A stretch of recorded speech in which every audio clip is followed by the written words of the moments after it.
నమస్తే. ప్రస్తుతం మనతో పాటు క్రియేటివ్ డైరెక్టర్, అలాగే పొలిటికల్ అనలిస్ట్ గీతా కృష్ణ ఉన్నారు. ఆయనతో మాట్లాడదాం. నమస్తే సార్. హాయ్.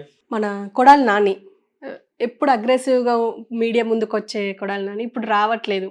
కానీ కొంతమంది ఏమంటుంటే హెల్త్ ఇష్యూస్ వల్ల బయటికి రావట్లేదు అని చెప్పేసి కూడా మాట్లాడుతున్నారు.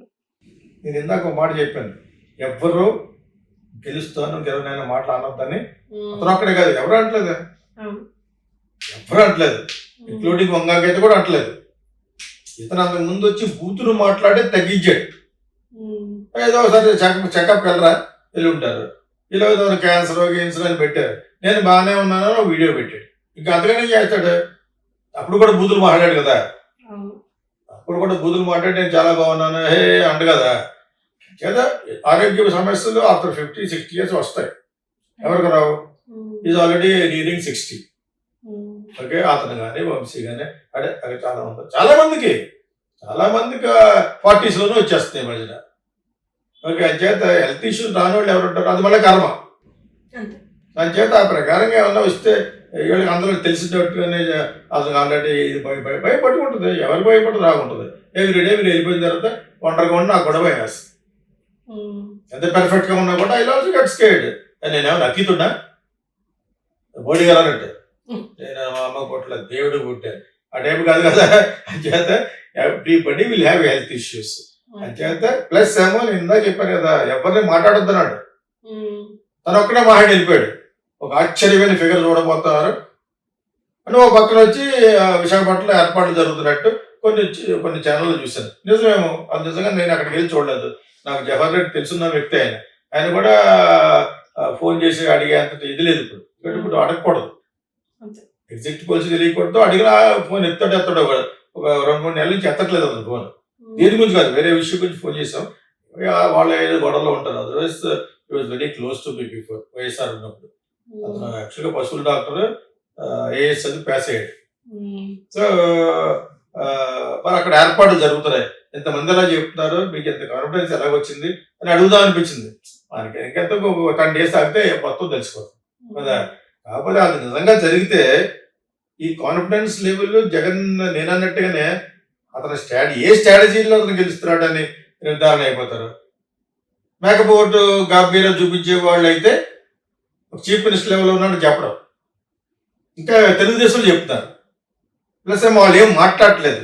ఏమి మాట్లాడకపోవడం వెనకాల యొక్క అంతరార్థం కూడా ఓడిపోతున్నామేమో కూడా. మీకు అర్థం చెప్పడు. మనం మళ్ళీ it's like interesting suspense thrilling movie అనమాట. లాస్ట్లో ఏం జరుగుద్ది అనుకుని తప్పితే ఈ మధ్యలో వాగేవాళ్ళు ఎవరు, ఈ వేడి స్వామి లాంటి వాడు తొట్టికాయ ఉంటారు అన్నమాట. ఇది తొట్టికాయ అది చెప్తూ ఉంటాడు అనమాట. ఆ తొట్టికాయ కాస్త గాలి వెళ్ళిపోయి ఉంటుంది మన క్రికెట్ మ్యాచ్ తోటి. గాలి కూడా డోరు ఎవరికాడే ఇప్పుడు పంచాంగం చదువుతా వస్తాడు, ఏ చీఫ్ మినిస్టర్ ఉంటే వాడి గురించి మాడతాడు. బ్లాక్ పట్టాలండి పంచాంగం చదివి చెత్తగాళ్ళు. వాడికి నిజంగా తెలిస్తే పర్లేదు. సర్వైవల్ ఏంటి కాకుండా బట్ సర్వైవల్ అది ఫిట్టెస్ట్ అంటారు ఇంగ్లీష్లో. దాన్ని సర్వైవ్ అవ్వాలి అక్కడ. మన సంఘంలో సర్వైవ్ అవ్వాలంటే చంద్రబాబు నాయుడు పిలిస్తే జగన్ గురించి బాగా మాట్లాడు కదా. డైరెక్ట్ దిగి చొక్కా ఇప్పుడు కొడతారు, వెళ్ళి చొక్కా ఉండదు వాడికి చెప్తున్నారు. మీకు అదే సో ఇది జస్ట్ లైక్ నటన. అందరూ నటులే, అంతా ఆల్ ఆస్కార్ నటులు. ఇది వచ్చిన తర్వాత, సోషల్ మీడియా వచ్చిన తర్వాత ఇంకా బిగినింగ్ నుంచి లాస్ట్ వరకు నటించడమే. దాని మించి వాళ్ళు మాట్లాడకపోవడం వెనకాల ఉన్న అంతరార్థం మటుకు ఓడిపోయినా అరిష్టమే, నగ్గినా అరిష్టమే. అది ఇద్దరికీ కూడా.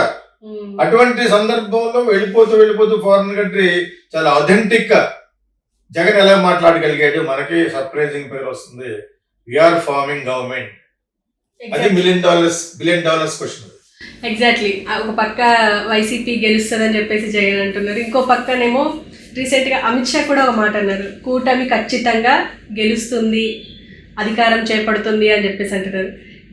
దీనంతటికి ఇంత ఇంట్రెస్టింగ్ ఉన్న ఏవీ పాలిటిక్స్ మీదకి ఇంకొక న్యూస్ ఏంటంటే, ట్రావెల్స్ బాగా కాస్ట్ పెంచేసాయి, టికెట్ ధరను పెంచేసాయి. ఈ 4th ఎలాగో రిజల్ట్స్ వస్తున్నాయి కాబట్టి చాలామంది అటు ట్రావెల్ చేస్తున్నారు, హైదరాబాద్ నుంచి వైజాగ్కి. సో ఇప్పుడు చాలా కాస్ట్ పెరిగిపోయింది, దగ్గర 5-6 వేలు పెట్టి వెళ్ళాల్సిన పరిస్థితి ఉన్నది అని చెప్పేసి కూడా మాట్లాడుతున్నారు. అంటే ఎట్లా చూడొచ్చు అంటే, ఫస్ట్ క్వశ్చన్ అమిత్ షా లాంటి వాడు కూటమి గెలుస్తే ఎందుకన్నాడంటే, అనకపోతే జగన్ వీళ్ళిద్దరు కలిసి ప్లాన్ చేశారు ఈవీఎంలు అనుకుంటారు. రైట్. కూటమిలో ఉన్నారు కాబట్టి కూటమి తరపున మాట్లాడాలి. డైలాగ్ కదా ఇప్పుడు అదే అమిత్ షా వచ్చి ఏదో చాలా చెత్త అని చెప్పి మాట్లాడారు. ఎవరు జగన్ ఇంత మోసగాడు ఎందుకు మోసగాడు అంటే రేపు సీట్లు కాదు రారా మీరు. ఇది ఎలా ఉంటుంది వాళ్ళతో కూడా ఒక కూటమి పెట్టుకున్నా ఇదంతా ఒక నటనేమో, ఇదంతా జగన్ స్ట్రాటజీ అయి ఉండొచ్చు.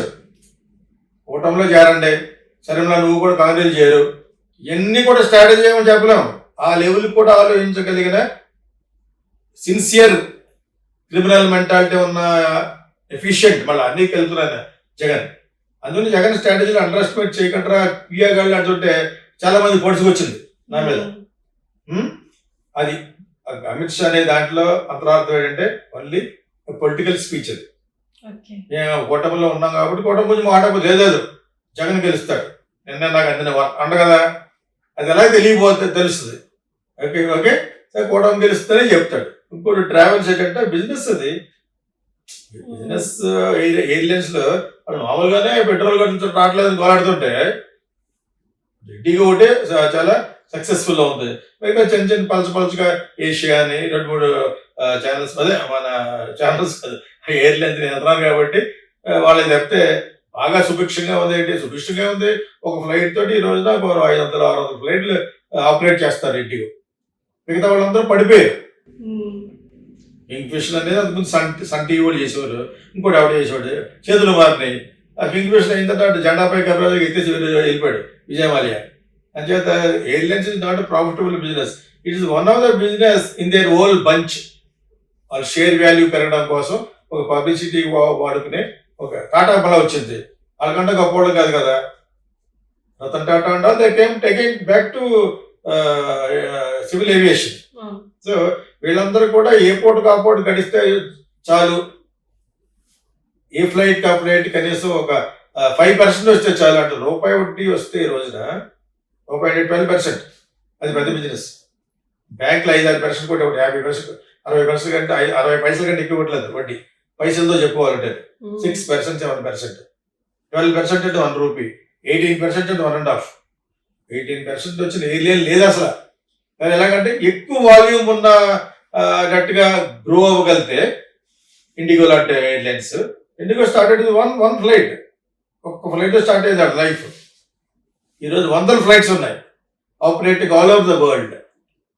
సో ఈ టైంలో కొంత సివిల్ ఏవియేషన్ ఆల్రెడీ అథెంటిక్గా ఈ మహారాజా దాంతో వచ్చిన వాళ్ళకి మళ్ళీ ఇస్తే బెటర్ అని రతన్ టాటాకు ఉన్న పేరుతోటి ఆయన ఉండగానే ఇది చేద్దామని చెప్పేసి ఆయన ఇప్పుడు ఏమి ఆయన చూసుకుంటలేదు, జస్ట్ అలా నడుము కూడా వంగిపోయింది కదా.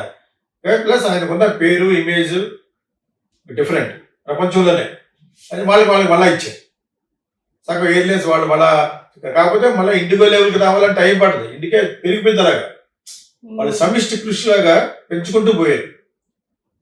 నెట్వర్క్ మార్కెటింగ్ ఉంటుంది కదా, ఆ విధంగా పెరుగుకుంటూ చిన్న చిన్న విలేజ్లు కానీ పెద్ద పెద్ద కంట్రీలు కానీ చిన్న చిన్న కంట్రీలు అన్నింటికి ఇస్తారు. సో వాళ్ళకి ఏ రోజు ఆ రోజు సిటీ బస్ ఉంటుంది, ఈరోజు ఎంత కలెక్షన్ ఆ టైప్ అనమాట. అంటే ఇప్పుడు దీపం ఉండగానే ఇల్లు చక్క పెట్టుకోవాలి. ఇప్పుడు అందరూ ఇక్కడి నుంచి ఊళ్ళో పెళ్ళి అయితే కుక్కలు గడవాడిలాగా మొత్తం ఇక్కడి నుంచి అక్కడి నుంచి వెళ్ళి వాళ్ళు చాలా మంది ఉంటారు. అదే టైంలో బొక్క ఇచ్చేవాడు, అదే టైంలో క్రౌడ్ నుంచి లాగా అంటాడు అమిత్ షా అనమాట. అదే విధంగా జగన్ కానివాడు, చంద్రబాబు నాయుడు గారు కానివాడు ఉంటాడు కదా. అంచేది అక్కడి నుంచి ఎక్కడికి దగ్గరికేస్తూ ఉంటారు అనమాట. వాడు ఏమన్నా నువ్వు ఎప్పుడు జాయిన్ అవుతావు అంటే రిజల్ట్ అవునాడు ఆ ఫిల్మ్ స్కూల్లో, దానికి దీనికి సంబంధం ఉందా, ఫిల్మ్ స్కూల్లో జాయిన్ అవుతాను సరదాగా అన్నాను. మాత్రం చూస్తాడు ఇది, నేను జాయిన్ అయిపోతాను సార్, ఇక్కడ మా కాంట్రాక్ట్లు అన్నీ కొంచెం ఇదే అయిపోయిపోయింది గవర్నమెంట్లో అంటే is expecting Chandrababu Naidu to come. ఇంకో స్టూడెంట్ వచ్చి ఈ నాట్ ఎక్స్పెక్టింగ్ ఆయన కూడా ఈ ఎలక్షన్ అయిపోతే వచ్చి జాయిన్ అవుతుంది సార్ ఎలక్షన్ కోర్సులో. మీకు అర్థమైనప్పుడు అంటే ప్రతి ఒక్కడికి ఇది ఒక పెద్ద మేజర్ ఈవెంట్ అయిపోయింది. ఇప్పుడు ఎక్స్పెక్ట్ ద అన్ఎక్స్పెక్టెడ్ లాగా ఒక సస్పెన్స్ నేను తలపించే ఒక పెద్ద సస్పెన్స్ డ్రామా ఫిల్మ్ లాగా అనిపిస్తుంది. ఎయిర్లైన్స్, మీ సెకండ్ క్వశ్చన్, ఎయిర్లైన్స్ డబ్బులు పెంచుకోవాలంటే డెఫినెట్గా ఇది నేను నిన్న మనం మైసూర్ వెళ్దామని అనుకున్నాను. ఈ ఎఫెక్ట్ అని తెలియదు నాకు. అక్కడ యాక్చువల్గా మైసూర్ పక్కన హతహళ్ళి అని ఒక ఊర్లో గుడి ఉంటుంది, నేను ఇక్కడ పెట్టాను కదా, భూవరాహస్వామి టెంపుల్కి వెళ్ళమని ఎవరో చెప్పారు, వెళ్ళాను. Something has happened good for me. దాని తర్వాత ఇది అక్కడ యూట్యూబ్లో చూసి టక్కున వెళ్ళిపోయాను.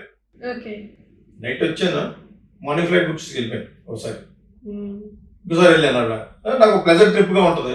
మైసూరులో 2 రోజులు ఉండొచ్చు, అక్కడక్కడ మంచి గంధం కింద పెర్ఫ్యూమ్స్ కొనుక్కోవచ్చు అని వెళ్ళిపోతూ ఉంటాను అనమాట. ఒక దొరకాలి కానీ.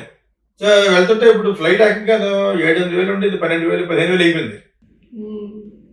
వన్ వే ఇదేలాగా అయిపోయింది అనమాట. కారణం ఇది మీకు అర్థమైంది. మీకు వెళ్ళేవాళ్ళు వచ్చేవాళ్ళు ట్రాఫిక్ పెరిగిపోయింది. దాన్ని బట్టి అయితే నేను కూడా ఇద్దరు వెళ్ళాలి, కొంచెం సర్దు పెరుగుతారు. సో డిమాండ్ అండ్ సప్లై కదా. When ever they get the demand through travellers, ఎక్కువ డిమాండ్ ఉన్నప్పుడు వాళ్ళు రేటు కూడా పెంచేస్తారు.